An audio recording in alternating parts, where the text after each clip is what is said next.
Okay, I wanted to share the results of my little experiment where I was wondering what would happen if I pass to React on the client side HTML pre-rendered on the server side.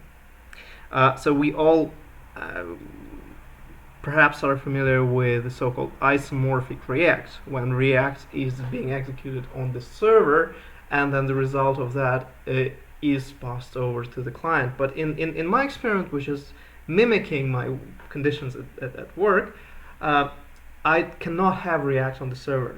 So I was wondering what is going to happen when I render HTML on the server side and pass this HTML along with the data structure corresponding to this HTML, the data structure in JSON. When I pass all that to the client and when I start React, is React going to delete all the DOM nodes inside the root DOM node to which it is attached, or not? And if it is going to delete all those child DOM nodes, is it going to be visible? Is it going to be obvious as some kind of flickering on the page? So here's what I did. Now I have I created a toy application with the server side and the client side. And on the server side, I wrote a script that is producing my data structure, which is a showcase that contains a tab. A tab contains a resource, and the resource contains 500 cards. So it would give this picture, right? So I'm creating 500 cards, and then I'm passing these cards along with the JSON representation of this showcase over to the client, and I start. I'm taking this JSON structure from the window to which it is attached, passing it over to my React component, starting a component that is going to utilize this data structure and that is going to produce or to reproduce rather the cards, passing over to each card the information about this card.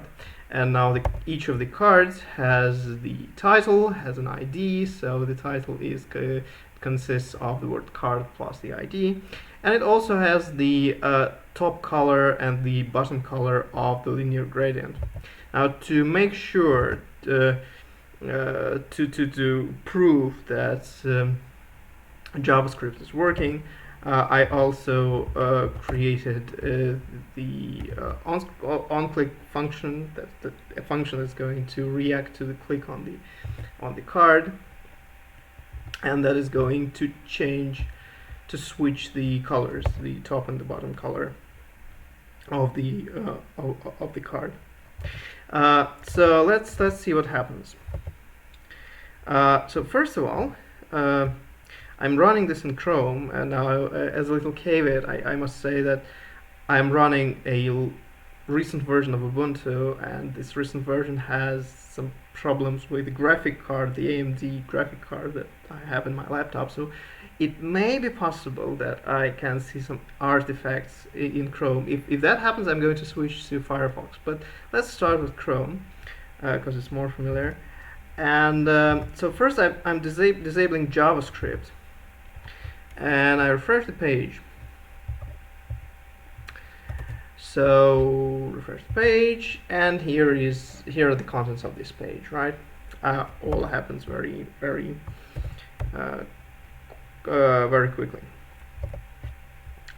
Now, when I click on a card, obviously, since this is a static page, nothing happens because there is no interactivity. This is the result. This is the structure that I am getting from the server. Now, the curious thing was what's going to happen when I enable JavaScript. Let me just get to the settings. So I'm enabling JavaScript. Now, refresh the page. Well, there's that artifact that Chrome is giving me. I'll just refresh the page again. Okay, that was a clean refresh. So as you can see, well, first of all, when I click on a card, Chrome, you're killing me. Refresh. Click on a card. Click on a card. Okay, let me just go to Firefox just to prove the point that it's not. Come on, refresh the page, and JavaScript is enabled. Click the card, click the card, click the card. JavaScript is working. Refresh the page again, and refresh the page again, and you do not see any obvious changes.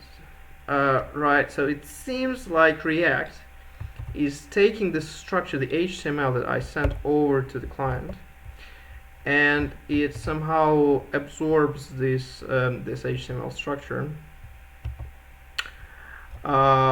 into its own data structure, right? Somehow compares it with its virtual DOM. I do not really know what is happening inside. I've never read React source code, but apparently it does seem. Now you can see that there appears this data React root, the data parameter. It definitely comes from React, and apparently, if I just put a breakpoint on this card here, now I would suspect that if this card were removed from the DOM, the browser would pause, right? The debugger would pause. I refresh. Do I see anything? Maybe it wasn't. Maybe it was not a good example. Maybe I can't see anything like that. Yeah, maybe not. I don't know.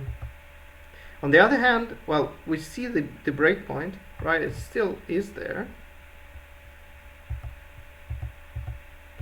Well, not entirely sure what's happening, but my point is, when I refresh the page, I do not see obvious evidence of React repainting this page. If it is repainting this page, it's doing it so very quickly that it is irrelevant for the human eye, right? And there are 500 cards in here, and each card has a gradient, a linear gradient. So I would expect this to be like a not very simple, not ridiculously simple task for JavaScript. Let me actually see the time frame, how long to do. Well, so something is definitely happening here. 500 milliseconds of scripting. So JavaScript was busy in here, right? So there are 500 cards. It was not a ridiculously simple task for the browser, and yet there was no visible evidence of React taking over this HTML, which is wonderful. Which means that I can just give to React HTML from the server and the data structure that corresponds to this rendered HTML, and React is smart enough to kind of take over that HTML and do whatever it needs afterwards. Okay, so that was my little experiment today. I'm happy that it worked, so I wanted to share that. Okay, bye.